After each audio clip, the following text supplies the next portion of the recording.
கூட்டத்தில் கலந்து கொண்டு மற்றும் கட்சி நிர்வாகிகளை சந்தித்து கள நிலவரத்தை அறிவதற்காக நான் கோவை வந்திருந்தேன்.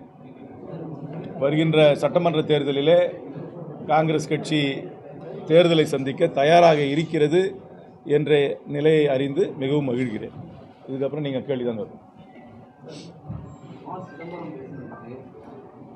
காங்கிரஸ் கட்சியிலே இந்த அறிக்கை மறுநாள் பேசக்கூடாது, மூத்த தலைவராக நீங்களே காங்கிரஸ் கட்சியை கொண்டு வந்துடலாமா, பிஜேபி அவருடைய முன்னாள் நிதியமைச்சர் மற்றும் உள்துறை அமைச்சர் அவர்கள் 50 ஆண்டு காலத்துக்கு மேலாக அரசியல் இருக்கிறார். அவரை அறிந்தவர்கள் எல்லோருக்கும் நன்றாக தெரியும். அவர் எதை பேசினாலும் சிந்தித்து நிதானமாக பேசக்கூடியவர். அவர் சிந்திக்காமல் இதுவரைக்கும் எனக்கு தெரிந்த வரைக்கும் ஒரு பேட்டியோ ஒரு அறிக்கையோ இதுவரைக்கும் கொடுத்தது கிடையாது. அவர் ஒரு புத்தக வெளியீட்டு விழாவில் ஆங்கிலத்தில் பேசினார். அதை முழுமையாக கேட்டவர்களுக்கு அதோடைய அர்த்தம் நன்றாகவே புரியும்.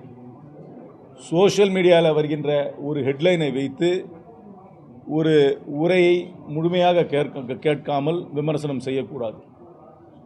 அவர் பேசியது என்ன?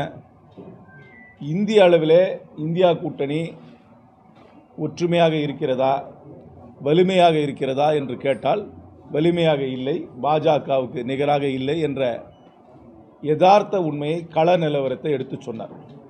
இந்திய அளவிலே அது வலிமையாக இல்லை என்று கூறும்பொழுது அது தமிழ்நாட்டிலே வலிமையாக இல்லை என்ற அர்த்தம் கிடையாது. தமிழ்நாட்டை பொறுத்த வரைக்கும் இந்தியா கூட்டணி ஒற்றுமையாக இருக்கிறது. இந்தியா கூட்டணிக்கு தமிழ்நாட்டிலே திராவிட முன்னேற்ற கழகம் தலைமை தாங்குகிறது.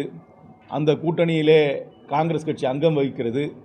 வருகின்ற சட்டமன்ற தேர்தலிலே என்னை பொறுத்த வரைக்கும் இந்தியா கூட்டணி திராவிட முன்னேற்ற கழக தலைமையிலான கூட்டணி வருகின்ற சட்டமன்ற தேர்தலிலும் வெல்லும். திரு ப. சிதம்பரம் அவர்கள் கூறிய கருத்தை உள்வாங்கிக் கொண்டு அவர் அந்த பேச்சில் என்ன சொன்னார்? இந்த கூட்டணி வலுவாக இருக்க வேண்டும், இதற்காக முயற்சிகள் இன்னும் எடுக்க வேண்டும், இந்த கூட்டணி வலுவாக இருந்தால்தான் பாஜக என்ற ஒரு அரசியல் பிம்பத்தை நம்மால் சமாளிக்க முடியும். பாஜக ஒரு சாதாரண அரசியல் கட்சி கிடையாது, அதற்கென்று சில குணங்கள் உண்டு என்று அவருடைய அனுபவத்திலே நிதானமாக தெளிவாக பேசினார். அதனால் அந்த பேச்சை முழுமையாக உள்வாங்கிக் கொள்ளாதவர்கள் தான் அதை மேலோட்டமாக விமர்சனம் செய்வார்கள் என்று நான் நினைக்கிறேன்.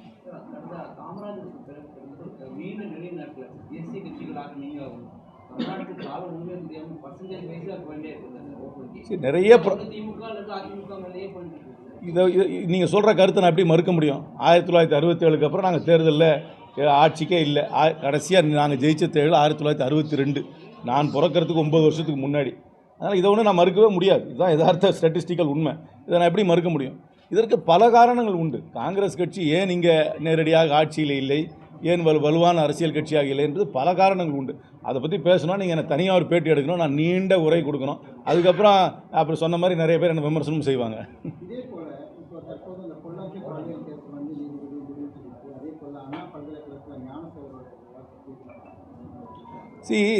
ஒரு மேட்ரு கோர்ட்டுக்கு போனதுக்கப்புறம் அதை நீதிமன்றம் தான் தீர்ப்பு சொல்ல வேண்டும். ஆனால் ப்ராசிக்யூஷனுடைய வேலை ஒரு ஸ்ட்ராங்கான கேஸை நீதிபதிக்கு முன்னாடி வைக்கணும். இங்கே இந்த பொள்ளாச்சி வழக்கில் ப்ராசிக்யூஷன், அதாவது சிபிஐ ரொம்ப ஸ்ட்ராங்கான கேஸை வச்சு ஆதாரத்தை வச்சு தண்டனை வாங்கி கொடுத்துருக்காங்க. அதே ப்ராசஸ் தான் அந்த கேஸுக்கு நடக்கணும். எந்த ஒரு குற்றமாக இருந்தாலும் அதை நீதிமன்றத்துக்கு முன்பாக தான் எடுத்து சென்று அதற்கு தண்டனை வாங்கி தர வேண்டும். அதற்கும் தண்டனை சாட்சிகளுடைய அடிப்படையில் வரும் என்று நம்புகிறேன். தமிழ்நாடு பொலிட்டிக்கல் சின்னம் இருக்குது.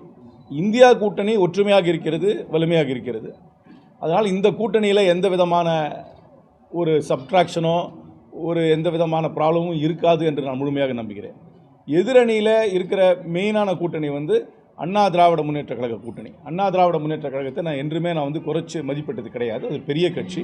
ரெட்டலைக்கென்று ஒரு பெரிய வாக்கு வங்கி தமிழ்நாட்டில் எல்லா காலங்காலமாக இருந்து கொண்டு தான் இருக்கிறது. என்னை பொறுத்த வரைக்கும் இன்னும் இருக்கிறது. ஆனால் அந்த கட்சி இப்போது பாரதிய ஜனதா கட்சியோடு கூட்டணி வைத்திருக்கிறார். நான் பேசிய அளவில் நான் ஒரு ஊராக போகும்பொழுது அண்ணா திராவிட முன்னேற்ற கழக நண்பர்களும் இருக்கிறார்கள். அந்த கூட்டணியை கீழே இருக்கிற அண்ணா திராவிட முன்னேற்ற கழக தொண்டர்கள் அந்த கூட்டணியை விரும்பலை. எதுக்கு இவ்வளவு சீக்கிரமே அந்த கட்சியோட கூட்டணி வச்சோம்? இப்போ தானே 2024ஆம் ஆண்டு தேர்தலில் வேண்டான்னு சொல்லி பிரிஞ்சோம். இப்போ எதுக்கு திடீர்னு ஒரு வருஷம் கழித்து என்ன சேஞ்ச் ஆஃப் சர்க்கம்ஸ்டான்சஸ் என்ன திடீர்னு போய் அந்த கட்சியோட கூட்டணி வைக்கிறது? அந்த கூட்டணியை வச்சா தான் நமக்கு வந்து வாக்கு வரலன்னு சொல்லி 2021 அப்புறம் தேர்தலில் தோல்வி அடைந்த பின்னர் 2024 தனியாக நின்னோம்.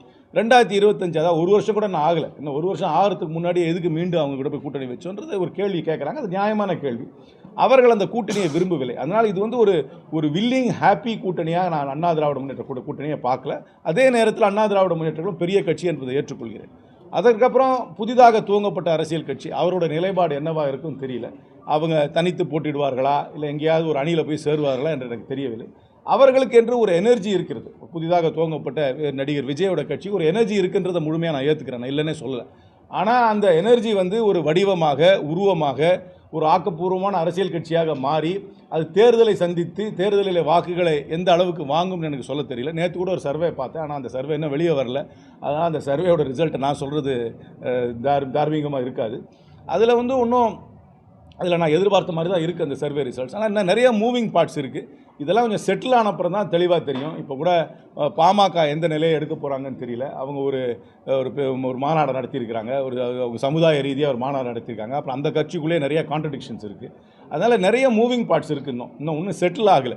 இந்தியா கூட்டணி மட்டும்தான் செட்டில் ஆகிருக்கு, மற்ற அணிகள் இன்னும் செட்டில் ஆகலை. அது செட்டில் ஆன பிறகு தான் சொல்ல முடியும். ஆனால் ஐ ஆம் கான்ஃபிடென்ட் தட் திராவிட முன்னேற்ற கழக தலைமையில் இருக்கும் இந்தியா கூட்டணி வருகின்ற தேர்தலில் வெற்றி பெறும் என்று தான் நம்புகிறேன். விஜய் பார்ட்டியில் நீங்கள் என்ன எதிர்பார்த்தீங்க?